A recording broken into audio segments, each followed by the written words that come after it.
जिस शहर में हवा देवदार की खुशबू लिए बहती थी, वहीं कुछ लोग अदृश्य रहकर बोझ ढोते थे। इंसान होकर भी इंसान नहीं माने जाते थे। दोस्ती कभी जात नहीं देखती, पर समाज हर मोड़ पर वही सवाल दोहराता था। ये संघर्ष किसी एक दिन का नहीं, हर रोज का अभिशाप था। और इसी अभिशाप के बीच उम्मीद का एक पहिया घूम रहा था, एक स्कूटर जो सिर्फ मशीन नहीं, एक सपना था, बदलाव का। नमस्कार दोस्तों, मैं आकाश और स्वागत करता हूं आप सभी का स्काईलाइन के इस साहित्य यात्रा में। साल था 1985। चंद्रपुर से मेरा तबादला देहरादून की ऑर्डिनेंस फैक्ट्री में हो चुका था। जंगलों, कोयलों और बारूद की गंध से भरी उस पुरानी फैक्ट्री से निकलकर मैं अब एक नई परियोजना, एक नए शहर और एक बिल्कुल नए माहौल की ओर जा रहा था। ट्रेन धीरे धीरे देहरादून की तरफ चढ़ाई चढ़ रही थी। पहाड़ पास आने लगे थे। खिड़की से झांकता मैं सोच रहा था, जिंदगी ने कितने मोड़ लिए हैं। गाँव की झुग्गी से चलकर यहाँ तक पहुँचना किसी सपने जैसा लगता था, पर सपने जितने चमकदार होते हैं उतने ही कटीले भी। मुझे मालूम था मेरी जात, मेरा सरनेम वाल्मीकि। जहाँ भी साथ होगा वहाँ थोड़ी दूरी, थोड़ी घबराहट, थोड़ा शक हमेशा मौजूद रहेगा।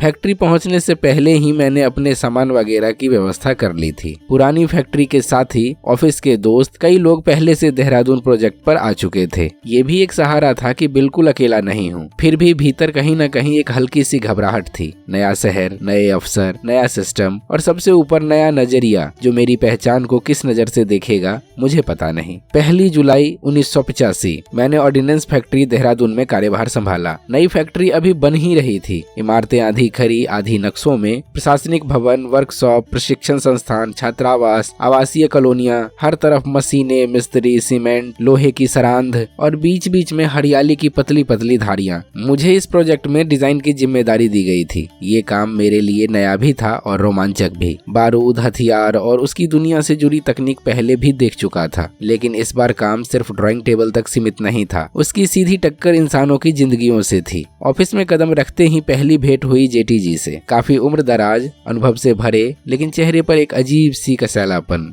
उन्होंने मुझे ऊपर से नीचे तक देखा, जैसे कोई फाइल पर निगाह डालते समय पहले उसके कवर को परखे। थोड़ी देर हल्की फुल्की औपचारिक बातें हुई, फिर अचानक उनका पहला सवाल आया, यहाँ डिजाइनिंग का काम होता है, आप कर पाएंगे? उनकी आवाज में शंका ज्यादा थी। स्वागत कब? मैं मुस्कुराया। क्यों? आपको ऐसा क्यों लग रहा है कि मैं नहीं कर पाऊंगा? शायद आप मेरा बायोडाटा ठीक से नहीं देख पाए। मैंने शांति से बताया कि इसी क्षेत्र में मैंने मुंबई से प्रशिक्षण लिया है। चंद्रपुर फैक्ट्री में भी डिजाइन सेक्शन में ही काम करता रहा हूँ, पर लगता था उन्हें मेरी बातों से ज्यादा मेरे नाम से परेशानी है। वाल्मीकि, वो भी डिजाइनर? शायद उनकी कल्पना में मेरी जगह कहीं और तय हुई थी। झाड़ू, नालियां या किसी कोने का छोटा क्लर्क। डिजाइनिंग टेबल पर बैठा एक वाल्मीकि उनके लिए सहज दृश्य नहीं था। मैंने उनकी आंखों में उठते सवालों को साफ साफ पढ़ लिया था। फिर भी मैंने शांत स्वर में कहा, छोड़िए इन बातों को, आप जो भी काम देंगे मैं पूरी कोशिश करूंगा। कुछ ही देर बाद मुझे पहला काम मिल गया। एक महत्वपूर्ण मशीन की डिजाइन बनानी थी। उन्होंने कागज मेरी ओर बढ़ाते हुए कहा, इसे स्टडी करके बताइए कि आप ये काम कब तक पूरा कर देंगे। मैंने कागज हाथ में लिया, सरसरी नजर से नक्शे पर डाली और भीतर से एक आत्मविश्वास भरी आवाज उठी, आज शाम तक सर आपकी मेज पर होगा। जेटी जी के चेहरे पर हल्की सी मुस्कान नहीं,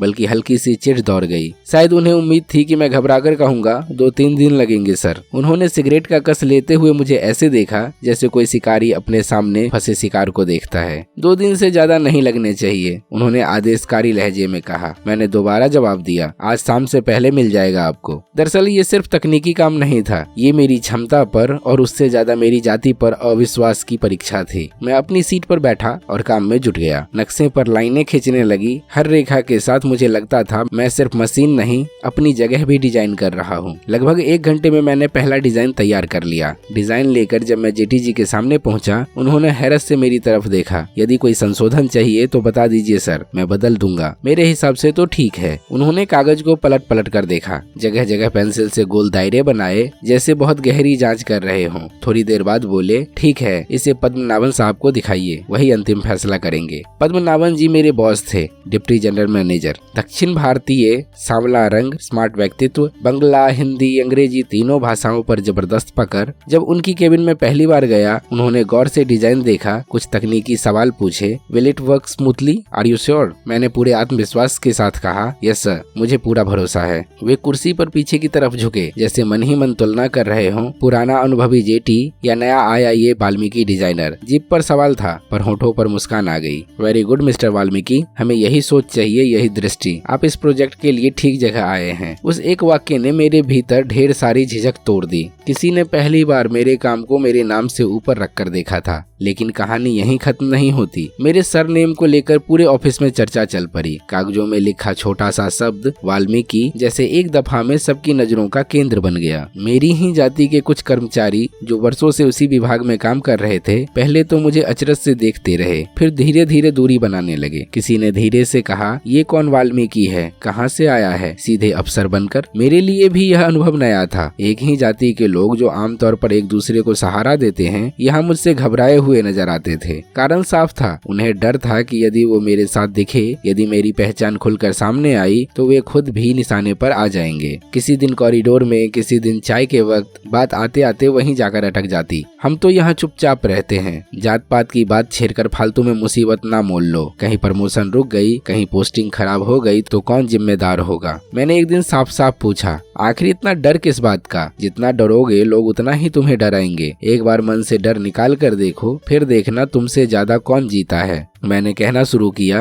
देखिए, जात को लेकर समाज में जो स्थिति है उसे मैं नकार नहीं रहा, लेकिन अगर हम हर वक्त इसी डर में जिए कि सामने वाला हमें नीचा समझता है, तो हम खुद भी कभी उठ नहीं पाएंगे। हजारों सालों से हम डरे हुए जी रहे हैं, क्या मिला? आज पढ़ लिख कर अच्छे पदों पर काम कर रहे हो, फिर भी भीतर ही भीतर खुद को छोटा मानते हो। इस हीनता से बाहर निकलना पड़ेगा भाई, नहीं तो ये जीवन भर का बोझ बन जाएगा। वे चुपचाप सुनते रहे, हाँ में हाँ सर भी हिलाते रहे, पर अपनी जगह से हिले नहीं। मैं समझ गया, सिर्फ तर्क से नहीं, समय के साथ भी लड़ना पड़ेगा। ये लड़ाई मेरे अकेले की नहीं थी, लेकिन अगर मैं भी चुप हो जाता तो शायद खुद से नजरें मिलाना मुश्किल हो जाता। ऑफिस के बाहर भी जेटी जी की जलन कम नहीं हुई थी। वे बार बार छोटी छोटी बातों में मीन मेघ निकालते। कभी कहते ये काम शायद तुमसे ना हो पाए, कभी अपने अनुभव की ढाल सामने रख देते। हम सालों से ये कर रहे हैं, तुम अभी नए हो। पर अब मेरे पास दो सहारे थे, मेरा ज्ञान, मेरे बॉस का विश्वास, और यही दो चीजें किसी भी दलित को सदियों की जकड़न से निकाल सकती है, शिक्षा और आत्मविश्वास। काम के बाद घर लौटने का मतलब था एक और मोर्चा। देहरादून पहुंचे तो सबसे बड़ा सवाल सामने आया, मकान। इंद्रेश नगर में मामा का परिवार था, बड़े भाई जसबीर उनके साथ ही रहते थे।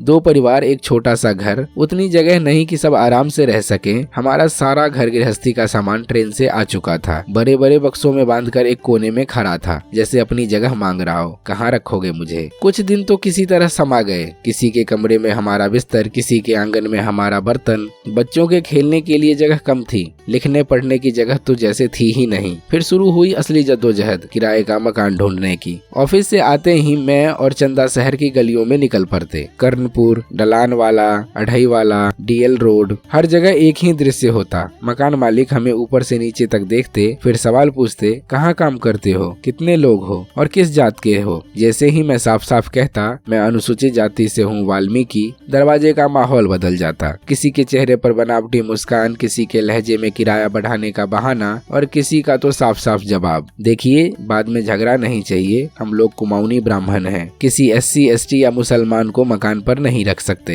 एक एक सब तीर की तरह दिल में चुभता। कभी कभी लगता, क्या सच में इतनी पढ़ाई लिखाई के बाद भी मेरी औकात एक कमरे से कम है? क्या मेरी पूरी जिंदगी की मेहनत का मोल बस इतना है कि मुझे रहने के लिए छत न मिले? मित्रों ने सलाह भी दी, यार माथे पर लिखवा ले कि तू SC नहीं है, नाम कुछ और बता दे, मकान मिल जाए, बाद में जो होगा देखा जाएगा। मैंने हंसते हुए कहा, पर आंखों के भीतर कसक थी। झूठ बोलकर मकान तो मिल जाएगा, पर फिर आईने में अपना चेहरा कैसे देखूंगा? ये जो संघर्ष है, ये सिर्फ मेरे घर के लिए नहीं, ये उन सब के लिए है जो आज भी झोपड़ियों में रहते हैं, सिर्फ इसलिए कि उनका जन्म कहाँ हुआ। इसी बीच एक घटना ने भीतर तक हिला दिया। 25 दिसंबर 1985 की रात देहरादून और मसूरी में तेज तूफान और मूसलाधार बारिश हुई। पहाड़ी के ढलान से मिट्टी का बड़ा हिस्सा धंसकर नीचे आया और ठीक वहीं वहीं आकर रुका जहां मजदूरों की झोपड़ियां थी। वे ही मजदूर जो उस फैक्ट्री की दीवार के साये में मिट्टी के ढेर पर अपने परिवारों के साथ रहते थे। बारिश रात भर गरजती रही। किसी को न जाने का अंदेशा हुआ, न इंजीनियरों को, न ठेकेदारों को। सबको लगा ये पहाड़ रोज ऐसे ही बरसात झेलते रहे हैं, आज भी झेल लेंगे। लेकिन रात के अंधेरे में जब सब गहरी नींद में थे, एकाएक मिट्टी की पूरी दीवार टूटी। कीचड़ और पत्थरों का समंदर उन झोपड़ियों पर टूट पड़ा। सुबह जब खबर फैली तो फैक्ट्री वालों के लिए वो दुर्घटना थी, पर उन मजदूरों के लिए वो उनके पूरे परिवार का आखिरी दिन साबित हुआ। मैं जब उस जगह पहुंचा तो मिट्टी के ढेरों के बीच सिर्फ टूटी हुई बार, फटे हुए टीन और बिखरे हुए खिलौने दिख रहे थे। कुछ लोगों की लाशें निकाल ली गई थी, बाकी अभी भी गुम थी। चारों तरफ अफसरों की जीपें थी, हेलमेट वाले इंजीनियर, फाइलें दबाए क्लर्क, सब एक दूसरे पर जिम्मेदारी टालने की भाषा खोज रहे थे। किसी ने धीरे से कहा, ये लोग तो अस्थायी मजदूर थे, इनके नाम भी पक्के नहीं लिखे गए थे, कौन गिनेगा कितने मरे। मेरे भीतर आग भड़क उठी। वो फैक्ट्री जिसके ऊंची इमारतों के खातिर ये मजदूर रात दिन काम कर रहे थे, उसी फैक्ट्री की दीवार उनके लिए कब्र बन गई। पक्के मकान वालों के लिए बस ये खबर थी, पर कच्चे घर वालों के लिए सब कुछ। मुझे याद आया, मैं खुद भी तो इसी देश की कच्ची जमीन से आया हूँ। अंतर बस इतना है कि मेरे हाथ में कागज और कलम आ गई और उन्हें सिर्फ फावड़ा मिला। यदि शिक्षा न होती तो शायद मेरी भी झोपड़ी वहीं कहीं मिट्टी के नीचे दब जाती। मैं देर तक वहीं खड़ा रहा, पानी में भीगी मिट्टी को देखते हुए। लगता था हर ढेला मुझसे पूछ रहा है, तू किसके पक्ष में है? उन लोगों के जो ऊंची दीवारें खड़ी कर रहे हैं, या उन लोगों के जो उन दीवारों की नींव में दब रहे हैं? यही सवाल मेरे काम, मेरे लेखन और मेरे जीवन के बीच खड़ा रहा। ऑफिस लौटकर जब फिर ड्राइंग टेबल पर बैठा तो मशीनें, गन, गोला बारूद सब कागज की फाइलों की तरह दिख रहे थे। लेकिन हर लाइन के पीछे अब मुझे उन मजदूरों के चेहरे दिखते थे जो मिट्टी में मिले बिना भी किसी रिकॉर्ड में दर्ज नहीं होंगे। यही देहरादून अध्याय का सच था। एक तरफ नया पद, नए शहर का रुतबा, दूसरी तरफ किराए के कमरे के लिए भटकता हुआ मैं, और कहीं किनारे फैक्ट्री की दीवारों के साये में सोते जागते मजदूर जिनकी जिंदगी की कोई गिनती नहीं थी। मेरे लिए ये सिर्फ तबादला नहीं था, ये एक ऐसे समाज में प्रवेश था जहाँ विकास के नाम पर ऊंची इमारतें तो बन रही थी, पर इंसानियत की नींव अभी भी दलदल में धसी हुई थी। और इस सारे संघर्ष के बीच मेरे सरनेम वाल्मीकि की गूंज हर जगह सुनाई देती थी। कोई उसे तिरस्कार से बुलाता, कोई फुसफुसा कर, लेकिन मैं चाहता था कि ये नाम फुसफुसाहट नहीं, आवाज बने। क्योंकि जो लोग सदियों तक जूठन पर जीते रहे, अब उनकी कहानी सिर्फ किसी किताब की पंक्ति में नहीं रहेगी, बल्कि हर गली, हर दफ्तर, हर फैक्ट्री में गूंजती एक पुकार बनेगी कि हम यहाँ हैं और हम झुकेंगे नहीं। देहरादून की ठंडी हवा में उस समय साहित्य की एक चिंगारी धीरे धीरे आकार ले रही थी, लेकिन इस चिंगारी के सामने फैक्ट्री की फाइलें, अधिकारी की नजरें और ठंडी व्यवस्था की ठंडी सांसें थी, जो किसी भी आवाज को खामोश कर देने के लिए काफी होती है। फरवरी 1989 का महीना। लेखक अपनी कविताओं को प्रकाशित कराने के लिए अनुमति चाहता है। फैक्ट्री का नियम था, किसी भी अधिकारी कर्मचारी को अपने लेखन के प्रकाशन से पहले अनुमति लेनी होगी। कविता, भाव, संघर्ष, इन सब का इस नियम कानून से कोई सीधा रिश्ता नहीं था, पर नियम नियम होता है और नियम के पीछे अक्सर एक अदृश्य दीवार होती है। लेखक आवेदन देता है, आवेदन सीधे पहुंचता है जे.एन. सिंह के हाथों में। उनके चेहरे पर एक अनकहा संशय और व्यवहार में एक अजीब सी दूरी। वह बार बार पूछते हैं, इन कविताओं में क्या लिखा है? क्या ये फैक्ट्री के खिलाफ तो नहीं? उनके प्रश्नों में प्रशासनिक चिंता कम और विश्वास ज्यादा था। इसी दौरान संयुक्त महाप्रबंधक रत्न प्रकाश जी सामने आते हैं। शांत, सोचने वाले, समझदार सा व्यक्तित्व। वे फाइल उठाते हैं, पन्ने पलटते हैं और बिना किसी अनावश्यक तमाशे के कहते हैं, कविताओं में संवेदनाएं हैं, विरोध नहीं। अनुमति दी जाती है और उस एक हस्ताक्षर के साथ लेखक का पहला द्वार खुल जाता है। जुलाई 1991 देहरादून में एक छोटा सा साहित्यिक सम्मेलन होता है। यहाँ लेखक की मुलाकात होती है प्रसिद्ध कथाकार गिरिराज किशोर, प्रियवंदन और साहित्य के कई आवाजों से। यह पहली बार था जब स्थापित लेखक पहाड़ों के इस शांत शहर में आए थे और यहाँ एक युवा दलित लेखक खड़ा था, अपने हाथों में शब्दों की शक्ति लेकर। किसी मंच पर भीड़ के बीच से आवाज उठती है, ओम प्रकाश, अपनी कविताएं भेजना, हम पढ़ना चाहते हैं। यह एक साधारण वाक्य नहीं था, यह पहचान का पहला संकेत था। जुलाई 1992 हिंदी साहित्य की अग्रणी पत्रिका हंस में ओम प्रकाश वाल्मीकि की कविताएं छपती है। फिर 26 जुलाई 1992 के हंस अंक में उनकी एक कहानी प्रकाशित होती है, बैल की खाल। यही वह क्षण था जब पहली बार लेखक के शब्दों ने पूरे देश में दस्तक दी। कई पत्र आए, कई प्रतिक्रियाएं, कुछ लोगों ने सराहा, कुछ ने चुभती हुई आलोचना की, लेकिन एक बात साफ हो गई, हिंदी में दलित साहित्य की एक नई आवाज उभर चुकी थी। जनवरी 1994 देहरादून के एक शांत कोने में लेखक और उनके साथियों ने एक नया प्रयोग शुरू किया, अस्मिता अध्ययन केंद्र। यह केवल किताबों का कमरा नहीं था, यह विचारों से भरा एक घर था। यहाँ लोग डॉक्टर अंबेडकर, बुद्ध, कबीर, फूले, पेरियार, इन सब की रचनाएं पढ़ते, चर्चाएं होती, परिचर्चाएं चलती, नए पाठक जुड़ते, नई सोच जन्म लेती। लगभग 300 लोग आए उस आयोजन में। 2 घंटे से अधिक चलने वाला यह कार्यक्रम बता रहा था कि भूख सिर्फ रोटी की नहीं होती, ज्ञान और पहचान की भी होती है। पर जहाँ एक नई चिंगारी जलती है, वहाँ राख उड़ाने वालों की कमी नहीं होती। कुछ लोगों ने इस केंद्र को लेकर अफवाहें फैलानी शुरू कर दी। ये संस्था किसी ताकत का एजेंडा है, यहाँ दलितों को भड़काया जाता है। लेकिन सच्चाई यह थी, यह केंद्र उन लोगों के लिए था जिन्होंने सदियों से अपनी आवाज सुनाने की कोशिश की थी, पर उन्हें मंच नहीं मिला था। 17 जुलाई 1994 एक साधारण सा दिन, पर लेखक को अचानक बुलाया जाता है महाप्रबंधक के दफ्तर में। के सिंह महाप्रबंधक। दरवाजा खुलता है, कमरे में तनाव भरी हवा तैर रही है। महाप्रबंधक कड़क आवाज में पूछते हैं, क्या आप जानते हैं आप किस खतरे में हैं? लेखक चौंक जाता है। मुद्दा ना नौकरी का था ना काम का, मुद्दा था अस्मिता अध्ययन केंद्र का। कहा गया, आप जिस काम में लगे हैं उससे आपको भी नुकसान हो सकता है और विभाग को भी। यह चेतावनी नहीं, यह सिस्टम की ओर से एक धमकाने वाली भाषा थी। लेखक चुप थे, पर उनके भीतर एक आवाज साफ बोल रही थी, यदि हम अपने अस्तित्व पर बात नहीं करेंगे तो आखिर कब करेंगे? उसी समय जीवन का एक और मोड़ आता है। संजय खेवाल, बीएससी का छात्र, परिवार जैसा साथी, एक शाम अचानक पेट दर्द से चीख उठता है। पहले हल्का दर्द, फिर तेज और फिर असहनीय। डॉक्टर मनोज गुप्ता बताते हैं, यह अपेंडिक्स है, तुरंत ऑपरेशन करना पड़ेगा। उन क्षणों में घर में पैसे कम, स्कूटर में पेट्रोल नहीं, अस्पताल दूर। लेखक अकेले भागते हैं किशनलाल की मेडिकल शॉप पर, निरंजन और चंदा की मदद लेने, अस्पताल में कागजी औपचारिकताएं पूरी करने। वहाँ 2-2.5 घंटे, जब ऑपरेशन थिएटर के बाहर टिमटिमाती रोशनी और भीतर की खामोशी एक दूसरे से लड़ रही होती है, उन घंटों में लेखक ने पहली बार जिंदगी की नमी को भीतर तक महसूस किया। आखिरकार सर्जरी सफल हुई, संजय की जान बच गई और लेखक ने समझा कि जीवन की असली लड़ाइयां हमेशा कागजों पर नहीं लड़ी जाती। इन वर्षों में लेखक ने देखा, साहित्य की दुनिया भी सरल नहीं। प्रकाशन के खेल, संपादकों की प्राथमिकताएं, भाषाओं का संघर्ष और दलित साहित्य को लेकर फैली गलत धारणाएं। लेकिन इनके बीच भी उस आवाज ने हार नहीं मानी। कविताएं छपती रही, कहानियां आगे बढ़ती रही, लोग जुड़ते गए और शब्दों का दायरा फैलता गया। ये हमें सिखाता है कि आवाज सिर्फ लिखी नहीं जाती, उसे सहा जाता है, लड़ा जाता है और फिर दुनिया के सामने रखा जाता है। फैक्ट्री की फाइलों, प्रशासन की सख्तियों, मित्रों के संघर्ष, अस्पताल की रातों और आलोचकों के बहस के बीच एक लेखक धीरे धीरे आकार लेता है।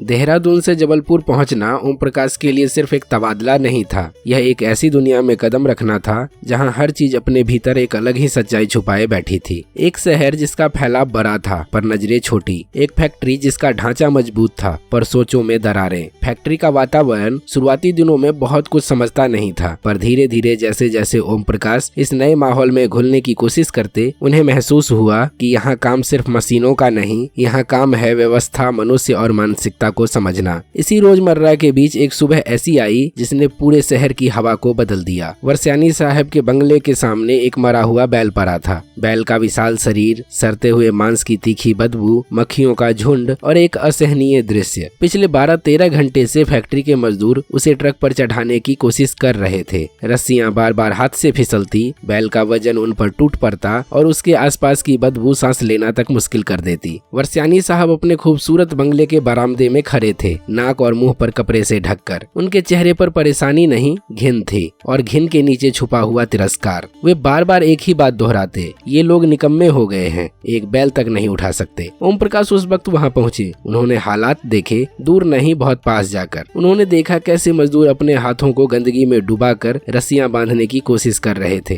कैसे वे अपनी सांस रोककर बैल को खींचते हैं, कैसे उनके कपड़े सरांध और पसीने से भीग चुके हैं। वे भली भांति समझ गए कि यह कोई आसान काम नहीं है और यह शिकायत करना कि लोग निकम्मे हैं खुद निकम्मा होने की निशानी है। ओम प्रकाश मुड़े, वर्षानी साहब की ओर देखा और धीमी पर कठोर आवाज में बोले, सर यह काम आसान नहीं है, अगर आप चाहें तो थोड़ा पास आकर देख सकते हैं कि वे किस हालत में काम कर रहे हैं। बिना किसी किसी सुरक्षा के, बिना किसी साधन के इनकी जगह कोई और होता तो कब का भाग जाता। वर्षानी पहली बार चुप हो गए। उनके पास शब्द थे पर जवाब नहीं। मजदूर कोशिश करते रहे, रस्सियां खिंचती रही, पसीना टपकता रहा और आखिरकार घंटों की थकाने वाली मेहनत के बाद बैल को ट्रक पर चढ़ा दिया गया। गणेश नाम का मुकद्दम आकर ओम प्रकाश से बोला, सर, लड़कों की हिम्मत देखी आपने, बिना पीछे हटे काम कर गए। ओम प्रकाश ने उसकी आंखों में आभार और गर्व देखा। उन्होंने कहा, गणेश, इन सब के लिए कल से सेफ्टी गार्ड खरीदवाना। अब ये लोग नंगे हाथ ऐसा काम नहीं करेंगे। ये इंसान हैं, इनकी जिंदगी भी कीमती है। उस पल मजदूरों के चेहरों पर जो संतोष था वह किसी भी डिग्री, किसी भी पद, किसी भी अफसर से बड़ा था। लेकिन यह बस शुरुआत थी। जबलपुर फैक्ट्री के भीतर एक और सरांध थी जो बाहर दिखाई नहीं देती थी। वह थी मानसिकता। कुछ दिन बीते और ओम प्रकाश को एहसास हुआ कि वर्षानी साहब का विरोध केवल काम को लेकर नहीं था, यह विरोध उनके अस्तित्व से था। एक दिन उन्हें कॉलोनी में एक खाली मकान मिला जिसका आवंटन उन्हें मिलना चाहिए था। वे कागज लेकर पहुंचे, लेकिन चाबी किसी और को दे दी गई। उन्होंने पूछा, मकान मुझे आवंटित है तो चाबी दूसरे को क्यों? जवाब मिला, आदेश बदल गए हैं। वे लौट आए, फिर दूसरा मकान मिला। जब लेने गए वह भी किसी और को दे दिया गया। तीसरी बार फिर वही। ओम प्रकाश के भीतर एक अपमान की गर्म लहर उठी। उन्हें लगा जैसे कोई कह रहा हो, हम बताते हैं तुम्हारी असली जगह क्या है। धीरे धीरे हर दिन कठिन होने लगा। बाजार का झगड़ा उनके हिस्से में डाल दिया गया। वर्षों से दुकानदार किराया नहीं दे रहे थे। कुछ दुकानों में गुंडे बैठते थे, कुछ लोग धंधा फैक्ट्री के बाहर चलाते थे, किराया कौन देगा? कर्मचारी कहते, साहब, कोई कर नहीं सका, आप भी मत कीजिएगा, ये बहुत टेढ़ा काम है। पुलिस भी उलझ जाती है। लेकिन ओम प्रकाश पीछे हटने वालों में से नहीं थे। उन्होंने स्ट्रॉप को बुलाया, उससे कहा, क्या तुम साथ दोगे? स्ट्रॉप डरता था, लेकिन ओम प्रकाश ने कहा, अगर कानून सही है तो डरना गलत है। उन्होंने दुकानदारों की बैठक बुलाई। करीब 50 लोग आए, कुछ गुस्से में, कुछ आशंका में, कुछ उम्मीद में। ओम प्रकाश ने पूरे सम्मान के साथ बात शुरू की। देखिए, आप सबकी रोजी रोटी चल रही है, CSF ने जगह दी है, यहाँ काम करना आपका अधिकार है, लेकिन अधिकार के साथ फर्ज भी आता है। हम किराया मांग रहे हैं, धमकी नहीं दे रहे। एक बुजुर्ग खड़े हुए हाथ जोड़कर बोले, साहब, हमारी स्थिति अच्छी नहीं, लेकिन हम भुगतान करेंगे, बस हमें थोड़ा समय दीजिए। ओम प्रकाश ने सिर हिलाया। समय मिलेगा, सम्मान मिलेगा, बस ईमानदारी चाहिए। फिर एक युवा खड़ा हुआ, उसकी आंखों में डर था। साहब, पीपल के पेड़ के नीचे एक बूढ़ी औरत बर्तन बेचती है, उससे किराया मत लेना, वो खाएगी कैसे? ओम प्रकाश मुस्कुरा दिए, उससे किराया नहीं लिया जाएगा, उस पर कोई भार नहीं डाला जाएगा। बैठक खत्म होने पर हवा हल्की हो चुकी थी। दुकानदारों के चेहरे शांत थे। लोग पहली बार महसूस कर रहे थे कि अधिकारी भी मनुष्य हो सकता है। 2 महीनों में कुल मिलाकर 1 लाख रुपए से अधिक राशि किराए के रूप में जमा हुई। सब कहते थे यह असंभव है। वहीं एक इंसान ने संवाद और संवेदना के बल पर उसे संभव बना दिया। लेकिन सब खुश नहीं थे। वर्षानी साहब भीतर ही भीतर इस सफलता से और नाराज हो गए थे, जैसे किसी ने उनके अधिकार की जड़ हल्की सी हिला दी हो। फिर भी ओम प्रकाश रुके नहीं। फैक्ट्री के हर हिस्से में उनकी उपस्थिति का असर था। सफाई बेहतर, व्यवस्था सुदृढ़ और लोग उन पर भरोसा करने लगे थे। इसी दौरान साहित्य भी उनके जीवन के समानांतर चलता रहा। मलय जी, ज्ञान रंजन जी और कई साहित्यकारों से उनकी मुलाकात होती। जहां दिन का संघर्ष उनके मन को थका देता, शाम का साहित्य उन्हें फिर से जीवित कर देता। लेकिन भीतर अंदर बहुत गहरी थकान थी। कभी कभी ओम प्रकाश सोचते, मैं लड़ किससे रहा हूँ? व्यवस्था से, लोगों से, या अपनी उस पहचान से जो मैं चाहता हूँ कि लोग भूल जाएं, पर वे भूलते नहीं। दिन बीतते गए, मुश्किलें आती गई और ओम प्रकाश हर मुश्किल को संवेदना, साहस और सत्य के साथ सामना करते रहे। किसी दिन वे दबाव में आते, किसी दिन उनके शब्द किसी की आंखों में आंसू ले आते और किसी दिन उनकी मौजूदगी ही दूसरों का सबसे बड़ा सहारा बन जाती। ओम प्रकाश वाल्मीकि के संघर्ष का सबसे मानवीय हिस्सा है। एक बैल की दुर्गंध से लेकर एक बूढ़ी औरत की आजीविका तक, एक अधिकारी की हट से लेकर एक इंसान की संवेदना तक, एक पुराने मित्र की भविष्यवाणी से लेकर अपने ही भीतर उठते सवालों तक। इन सब के बीच एक व्यक्ति अपना रास्ता बनाता है, कभी टूटकर, कभी संभल कर, कभी रोकर, कभी मुस्कुरा कर, और यही उसकी ताकत बन जाती है। संघर्ष कहीं खत्म नहीं होता, वह सिर्फ अपना रूप बदलता है। और शायद इसलिए ओम प्रकाश जैसे लोग हमें यह याद दिलाते हैं कि मनुष्य होना सबसे कठिन, सबसे खूबसूरत और सबसे जरूरी लड़ाई है। शिमला की सुबह हमेशा अलग होती है। हवा में ठंडक भी होती है और किसी अनकही उम्मीद की गर्मी भी। ओम प्रकाश वाल्मीकि जब इस नए जीवन की ओर बढ़ रहे थे तो उन्हें पता नहीं था कि यह सफर उन्हें किस दिशा में ले जाएगा। दूसरे खंड की शुरुआत उसी तरह से होती है जहां जीवन और बीमारी आमने सामने खड़े थे और इन दोनों के बीच खड़ी थी हिम्मत, जो ओम प्रकाश ने हमेशा अपने शब्दों और अपने संघर्ष से सीखी थी। देहरादून से शिमला पहुंचना आसान नहीं था, लेकिन यहाँ पहुंचकर जो शांति मिली, जो वातावरण मिला, वह उनके भीतर कुछ नया जगाता था। बंगलो नंबर 3, एक ऊंचाई पर बना हुआ बेहद खूबसूरत घर। पहाड़ की ढलानों पर खड़ा वह मकान मानो किसी पुराने चित्रकार की बनाई गई पेंटिंग था। कविता पांड्या की हलचल भरी उपस्थिति, तुलसी की परिपक्वता और फिर उन सभी के बीच ओम प्रकाश और चंदा का धीरे धीरे बसता हुआ जीवन। पुस्तकालय पास था, बालूगंज बाजार एकदम नीचे, और आसपास की हवा जो किसी भी रचनाकार के लिए एक वरदान जैसी होती है, उनका कमरा, उनकी मेज, उनकी डायरी सब मिलकर एक नई लय बना रहे थे। शुरुआत के दिनों में सब कुछ सामान्य था। शांत वातावरण में पढ़ना लिखना, सहकर्मियों से मिलना और अपनी बीमारी को नजरअंदाज करना, यह सब धीरे धीरे उनकी दिनचर्या का हिस्सा बन गया था। लेकिन शरीर एक समय के बाद सच्चाई को छिपने नहीं देता। धीरे धीरे उनके भीतर कुछ बदलने लगा। वजन कम होने लगा, भूख अचानक गायब होने लगी, थोड़ी दूर चलने पर ही सांस फूल जाती थी। पहाड़ की हवा में सांस लेना आसान होना चाहिए था, लेकिन उनके लिए यह हर दिन कठिन होता जा रहा था। पहले चंदा ने ध्यान दिया, फिर उनकी बेटी सीमा आई, फिर दामाद, और फिर धीरे धीरे शंका बढ़ती गई। ओम प्रकाश हर किसी को यही कहते, कुछ नहीं है, बस थकान है। लेकिन चंदा के मन में बेचैनी बैठ चुकी थी। डॉक्टर रावत से मिलने तक यह बेचैनी एक चिंता बन चुकी थी। रावत साहब ने जांच की, कुछ दवाइयां दी, लेकिन स्थिति सुधरने के बजाय बिगड़ती चली गई। फिर डॉक्टर इमामुद्दीन ने कुछ टेस्ट किए, रिपोर्टें आई, लेकिन बीमारी का कारण साफ न था। हीमोग्लोबिन तेजी से गिर रहा था। ओम प्रकाश के चेहरे पर पीली उदासी उतरने लगी थी। स्ट्रेचर पर लेटे अस्पताल की छत को घूरते हुए वह अक्सर सोचते, ये क्या हो रहा है? शब्दों ने मुझे हमेशा मजबूत बनाया था, लेकिन आज शरीर शब्दों से लड़ रहा है। शिमला में रहते हुए वे अपनी बीमारी की गंभीरता समझ नहीं पाए थे, लेकिन जब वे टॉयलेट से उठ न सके, जब चंदा की आवाज दरवाजे के पीछे से कांपने लगी, जब पड़ोस की महिलाएं इकट्ठी होकर किसी बच्चे को बालकनी पर चढ़ाकर दरवाजा खुलवा रही थी, तब ओम प्रकाश ने पहली बार महसूस किया कि यह अब साधारण मामला नहीं है। एम्बुलेंस आई, लेकिन अस्पताल का स्टाफ कम था। महिलाओं ने मिलकर उन्हें पहली मंजिल से नीचे उतारा। यह दृश्य ओम प्रकाश के जीवन का हिस्सा बन गया। उनके जीवन एक अजीब सी कृतज्ञता भर आई। यह वही समाज था जिससे लड़ते लड़ते उन्होंने पूरी जिंदगी बिताई थी, और वही समाज आज उनके लिए दीवार बनकर खड़ा था। टेस्ट होते गए, एक एक कर डॉक्टर बदलते गए, और फिर एक दिन एक रिपोर्ट आई जिसने हर उम्मीद को तोड़कर रख दिया। दिल्ली JNU के छात्र, सामाजिक कार्यकर्ता, लेखक सब भागते भागते अस्पताल पहुंचे। उन्होंने रक्तदान किया, ओम प्रकाश के नाम पर 5 यूनिट खून दिया। यह दृश्य किसी युद्ध जैसा था, जहां सैनिकों की जगह शब्दों और विचारों के योद्धा मौजूद थे। जब डॉक्टर कश्यप ने कहा, अभी एडमिट हो जाइए, आपको तुरंत ऑपरेशन करना होगा, 1 सप्ताह भी देरी होगी तो जान का खतरा है, तो ओम प्रकाश के भीतर एक ठंडा सन्नाटा उतर गया। चंदा डर रही थी, बच्चे रो रहे थे, दोस्त लगातार समझा रहे थे, और इसी सब के बीच ओम प्रकाश शांत बैठे अपनी जिंदगी के पन्ने पलट रहे थे। दिल्ली पहुंचना आसान नहीं था। रास्ते भर सिर्फ एक ही चिंता, चंदा अकेली कैसे संभालेगी। लेकिन जब सब लोग अस्पताल में उनके पास इकट्ठा होने लगे, जब डॉक्टरों ने उन्हें समझाया कि समय कम है, तब वे भी परिस्थितियों के सामने थोड़ा झुक गए। दिल्ली में गंगाराम अस्पताल के बाहर लंबी भीड़ थी, प्रवेश के लिए घंटों इंतजार, लेकिन परिचितों के सहयोग, मित्रों के संपर्क और छात्रों के प्रयास से आखिरकार उनका एडमिशन हो गया। उसी रात दिल्ली, पंजाब, हरियाणा, मुंबई, हर जगह से लोग पहुंचने लगे। ओम प्रकाश वाल्मीकि के लिए यह सिर्फ बीमारी नहीं थी, यह एक सामूहिक साझेदारी थी, जहां दोस्ती, रिश्तेदारी और साहित्य सब एक हो गए थे।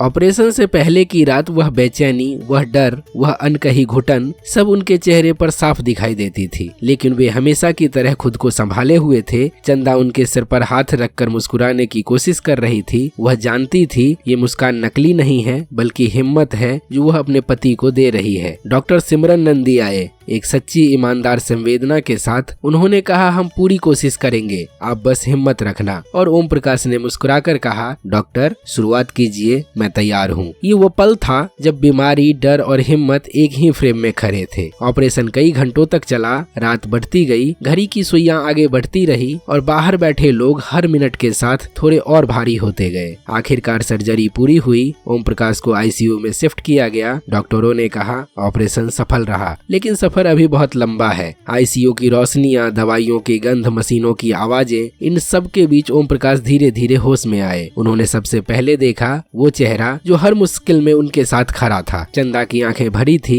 लेकिन उनमें डर नहीं था, सिर्फ प्रेम था और एक लंबी सांस जैसी राहत। अगले कई दिन कठिन थे। कमजोरी बढ़ती गई, दर्द बढ़ता गया, लेकिन साथ देने वाले लोगों की संख्या भी बढ़ती गई। हिंदू कॉलेज के छात्र, लेखक, संपादक, पुराने मित्र, रिश्तेदार सब अपनी अपनी संवेदनाओं के साथ आते रहे। ओम प्रकाश को देखते, हाथ पकड़ते, कोई घंटों बैठा रहता, कोई सिर्फ 2 मिनट के लिए झुककर प्रणाम करता, लेकिन हर किसी की उपस्थिति उन्हें अंदर से मजबूत बना रही थी। डॉक्टरों ने उन्हें चलने, खाने और थोड़ा थोड़ा बोलने की सलाह दी। शुरुआत मुश्किल थी, लेकिन धीरे धीरे जीवन वापस लौटता हुआ लगा। इस पूरे संघर्ष में एक बात सबसे ज्यादा बदल रही थी, ओम प्रकाश वाल्मीकि की सोच। उन्हें लगने लगा कि एक इंसान अकेला नहीं जीता। विचार, रिश्ते, समाज, ये सब मिलकर किसी व्यक्ति का अस्तित्व बनाते हैं। बीमारी ने उन्हें तोड़ने की कोशिश की, लेकिन आसपास मौजूद प्रेम उन्हें फिर से जोड़ने में लगा रहा। वे अक्सर चंदा का हाथ पकड़कर कहते, चिंता मत करो, जब तक तुम हो मैं कुछ नहीं खो सकता। और चंदा मुस्कुराकर कहती, आप लड़ेंगे, आप पहले भी लड़ते आए हैं, इस बार भी जीतेंगे। कुछ सप्ताह बाद जब उन्होंने फिर से हल्के कदमों से चलना शुरू किया, तो उन्हें लगा कि बीमारी ने केवल शरीर नहीं, उनके भीतर के आदमी को भी बदला है। अब उनके शब्दों में और ज्यादा गहराई थी, उनकी संवेदना और फैल गई थी। और सबसे बड़ी बात, उन्होंने महसूस किया कि जाति नाम की जो दीवारें समाज खड़ी करता है, प्रेम और संघर्ष दोनों मिलकर उन्हें गिरा भी सकते हैं। इस दूसरे खंड का अंत किसी जीत की घोषणा नहीं है, बल्कि एक नई शुरुआत है। एक ऐसा मोड़ जहाँ एक लेखक अपने ही जीवन को एक नई भाषा में समझ रहा है, जहाँ दुख, बीमारी और दर्द उसे कमजोर नहीं बनाते, बल्कि उसकी आत्मा को और ज्यादा तेज कर देते हैं। ओम प्रकाश वाल्मीकि इस सफर से निकलकर और ज्यादा मानवीय हुए, और ज्यादा संवेदनशील और दुनिया को और ज्यादा गहराई से देखने वाले। तो दोस्तों, स्काईलाइन की यह साहित्य यात्रा की प्रस्तुति आपको कैसी लगी, कमेंट में जरूर बताएं। मिलेंगे आपसे अगली वीडियो में, तब तक जुड़े रहें हमारे साथ। धन्यवाद।